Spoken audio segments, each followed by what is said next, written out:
Hey y'all, it's your girl Gemini Jazz with House of Chiron, and we are back with another episode of Galactic Gossip. So, first and foremost, thank you for being here. And if you are new here, go ahead and hit that subscribe button. And for all my returning members and viewers, what's good? How are y'all doing? How was last week? I hope it was phenomenal. I'm sure it was because April is amazing. So, Anywho, I do have a few quick announcements before we dive into the week forecast. Of course, as always, like I mentioned every month before, for the entire 2021, we will be hosting the Trauma Conscious Yoga Full Moon Healing Circle that occurs on every month for the full moon. And this one will be happening on the 26th for the full moon. And this is myself and Natita Gassel with the Trauma Conscious Yoga Institute. So all the information is found in the bio. You can find it on my website, on my Instagram. It's all over the place. So go ahead and look in that description box below. And also, I still have the membership open for the House of Chiron Celestial City. So this month, the members have already dived into their April readings, their month ahead readings, and to tomorrow, well, by the time y'all get this, it will be April 11th. But well, whenever you get this, just know that on the new moon, we will be hosting our first community candle ceremony to set our intentions together. So I will provide more feedback at the next week's Galactic Gossip. But yeah, so the membership is underway and it is really good. We are chatting it up in our forum and we are just talking about all the good stuff about astrology and spirituality and whatnot. So thank you all for being present in that space. For those who have signed up, and there's always going to be time for you to sign up. You can sign up and whenever you're able to, it's going to be open unless it gets too big, then I might close it. But I don't see that happening no time soon right now. So anywho, with that being said, I think we're ready to dive into this week's forecast. I don't have any other announcements. No, I don't. But anyway, so this week we are going to be going over the energy for April 11th through the 17th. And we have quite a few things that's going on this week, but I'm only going to touch on two major things because there's so much. There are like 10 aspects that are happening. So I'll briefly discuss those, but really diving into detail, I'm going to be talking about two major things. First, we will be having our new moon in Aries happening at 22 degrees, and that happens on April 11th. And so a new moon is when the sun and the moon come into a conjunction, which is together. And this represents the ending of one cycle and the beginning of a new one. So this is the ideal time to set new intentions, finding balance, allowing certain things to be released and removed, whether that is emotionally, mentally, or spiritually, finding that balance within all of these things. So, this is like the indication of a fresh start. So, what has not been serving you will come to highlight at this moment, and it's a time for you to tap into a new experience, really commit to learning something new, and just inviting some type of newness into your life. Depending on where this is aspected in your chart, you could be experiencing something different than everyone else. So that's what this new moon and all new moons are about. But this one in particular is in the sign of Aries. So what makes this so special is not only just the aspects that are being made to this moon, but also that this is the first new moon of the new astrological year. So we are in Aries season with the new moon, and it's going to occur at 22 degrees. So, the number two is about union. So it is the union of the self, the higher mind, in the body. It's also a union within your community. It's also the union within how you, with partners and people, and just how you connect. And also, when you add the two and two together, it makes a four. So this is about the foundation. This is indicating a need to balance our foundations. Also about our identities. How do we have this self-image? About ourselves. Although this is appearing in the fiery and passionate sign of Aries, this moon is really going to be supportive of us setting the intentions, because Aries, it's that Mars energy. That's the conjure spirit. I have an Aries moon. So this is a lunar return for me. Just throwing it out there. But this is like that conjure spirit. So being able to create, being able to, ignite that spirit, set that intention, initiate something new. And in order for that to happen, it's like something needs to be removed. So if you really want to think about it in like a literal sense, when we set ablaze, like the earth in a sense. So we've seen multiple times where like forests they catch on fire, or we, in farming they burn the land in order to provide back nutrients for something new to grow, and then it grows back better. That same metaphor can be applied to this. So something is being set ablaze in order for something new and beautiful to be born. And when is the best time for something to be born, for something to blossom that is new? Spring, that is now. So we are doing this right now. And this is going to help us create and carry out our desires all the way to see through its end, using this conjuring spirit of Aries, right? So just keep that in mind. And also, some of the aspects that this moon will be making is first the sextile to Mars and Gemini. So this is giving us that strength and giving us that confidence and the emotional boost to get things going, giving us that energy that we need to help initiate and set those intentions. It's giving us that enthusiasm. And this is also something that's going to align with our self-image. How we see ourselves. It's that confidence in being who it is that you are as an individual, right? And so setting these things on this day, your intentions to move forward and start something new, is going to provide us the will and the power to get these things done, to set these things in motion. And so the next aspect that it's also making on this day is a sextile to Jupiter. Jupiter is in Aquarius, being all weird and stuff, and which is wonderful. And it's bringing these beneficial outcomes, right? So Jupiter is going to be giving what it gives, that optimism, opportunities, the abundance in its many forms, and just overall good luck, good fortune.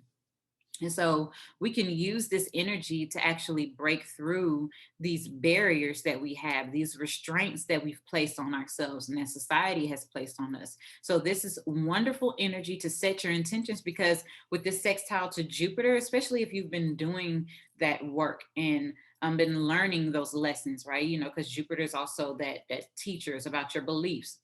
If you have been really working through these oppressive beliefs about who you are, about your identity, about your originality, and your individuality more so, then things can really be removed and stripped from you. Things can, like, you can literally break through barriers. You can literally conjure up something that is going to benefit you. This is a perfect time, especially setting intentions regarding finances and wealth, and creating something new, setting a project that you're trying to start, setting that in motion as well.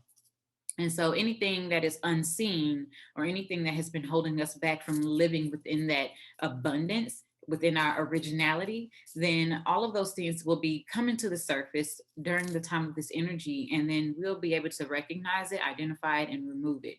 And so this energy is excellent, like I mentioned, for starting like new projects, and also reaching any goal, any objective that we've set to achieve for ourselves, right? So especially with Mars being in Gemini, making this trine to Jupiter in Aquarius, that trine aspect makes all things possible to have a successful outcome. So Jupiter governs our higher mind, higher education, and travel as well.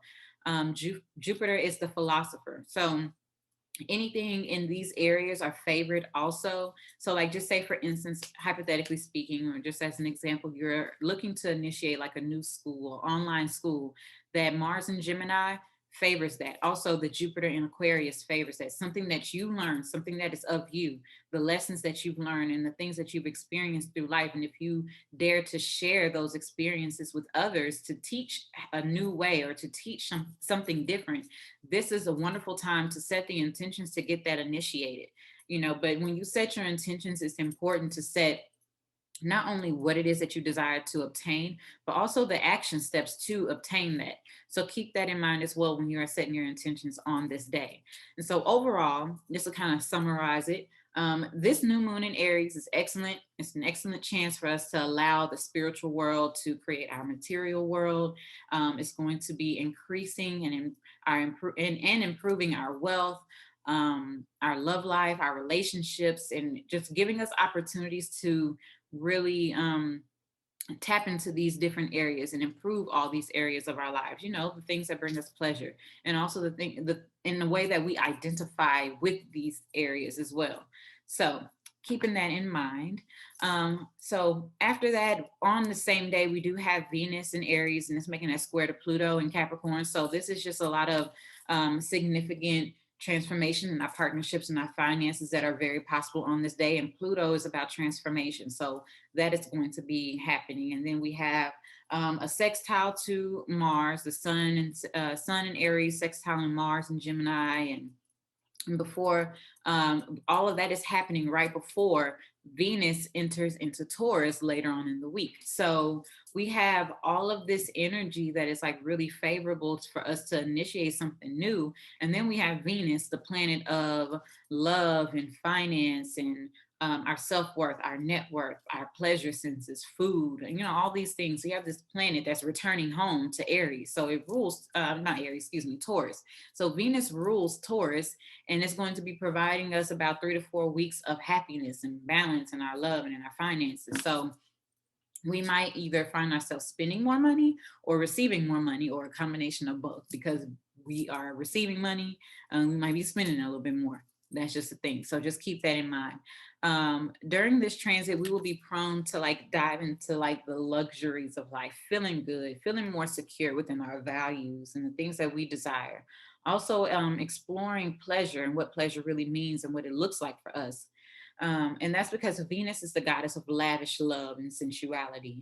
You know, we want to feel good, we want to taste good food and all those good things. So we might even start beautifying ourselves even more so, really taking a focus on, doing, our hair and getting new clothes and getting that fresh haircut, just different things, really, because we are heading into the season of being seen, right? Summer, the sun is out.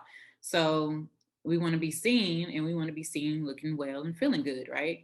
So Venus and Taurus is the earth mother. It is about all of those earthy, grounded, tangible things. And so this is going to help us identify our sense of pleasure in the quality within the material possessions that we have.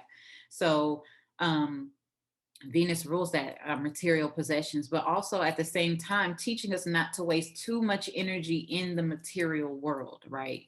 Really finding that sensuality, the senses, tapping into our senses more so than the material aspect of those things.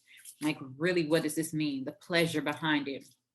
And so later on during this transit, Venus will be in Taurus, and then the Sun and Mercury will enter into Taurus later on in the month, towards the middle of the month. And so this is going to create a stellium in Taurus. And so that's just going to really amplify more of the Taurian, Venusian energies. And then later on in the month, towards the end of the month, Venus is going to make a conjunction to Uranus, and that's going to give us tons of spiritual energy and heightened sensitivities, right? And so we're going to come into like unexpected financial windfalls, even with relationships. You might have like chance meetings of new partners if you're not in a relationship. This is also going to encourage us to be pushed out of our comfort zones. So that way we can actually seek these opportunities and experience these different things. And so towards the end of the month, Venus is also going to make a square to Saturn, which is in Aquarius, and it's going to conjunct Mercury. And that's going to allow us to really take a break a little bit before we get back into the harmonious life of Taurus season. We might feel a little tired around this time towards the end of the month before we move into May. So just keep that in mind. But this aspect is going to be present. So Venus enters into Taurus on April 14th, and it will be in Taurus up until May 8th. So we have about a good month or so of feeling this lovely, lovely energy. So for the rest of the week, we have a few more things like maybe 10 or so other aspects with the sun and Jupiter making sextiles and the sun squaring Pluto and so on and so forth.